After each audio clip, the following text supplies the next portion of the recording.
Un corps nu, torturé et déformé. Une peau marbrée évoquant celle d'un cadavre. Eh oui, l'art contemporain installe parfois un certain malaise. On ne va pas parler des œuvres qui font scandale, mais de quelque chose de plus subtil, l'inconfort. Celui qui peut faire hésiter à s'aventurer dans une exposition. Il est déconseillé d'être distrait dans une expo d'art contemporain. Ce n'est pas le visiteur qui s'est cassé la figure dans le trou profond de 2,50 m d'Anish Kapoor qui dira le contraire. D'accord, les parois de ce trou sont du noir le plus noir du monde, sans relief ni ombre. On peut facilement croire qu'il s'agit d'un simple rond peint sur le sol.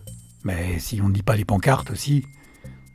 Pareil, mieux vaut lire les préconisations avant de crapahuter dans You de Urs Fischer. Car c'est en acceptant de se mettre en danger que l'on vivra cette expérience incroyable.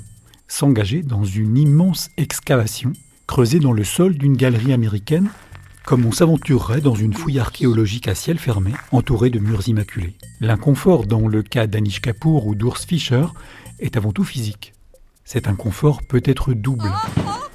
Pour nous publics, mais aussi pour le lieu d'art qui prend le risque de proposer des œuvres qui échappent aux normes habituelles de la société. Parfois, l'inconfort vient du fait que si l'on n'est pas attentif, c'est l'œuvre qui risque de prendre cher. Si on percute les plaques de verre de Guillaume Leblond, ou si on fonce dans les barbelés suspendus à des fils de nylon de Mona Hatoum, on se fera probablement mal, mais on détruira aussi l'œuvre. Notons qu'avec l'art ancien, c'est du pareil au même. Cela nous pose une question vraiment personnelle. Est-ce que je suis ou pas capable d'accepter l'inconfort ? Prenons la performance de Marina Abramovic en 1974. Les visiteurs pouvaient choisir de se servir de différents accessoires sur elle qui restaient passives.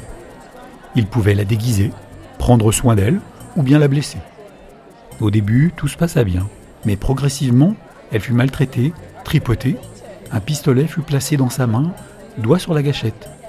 La performance dura 6 heures. Comment ça se passerait aujourd'hui après #MeToo ? En tout cas, cette célèbre performance illustre à quel point l'humain peut être cruel quand il est en possession d'un pouvoir sur l'autre. Sans un minimum d'éthique, ce serait vite le chaos.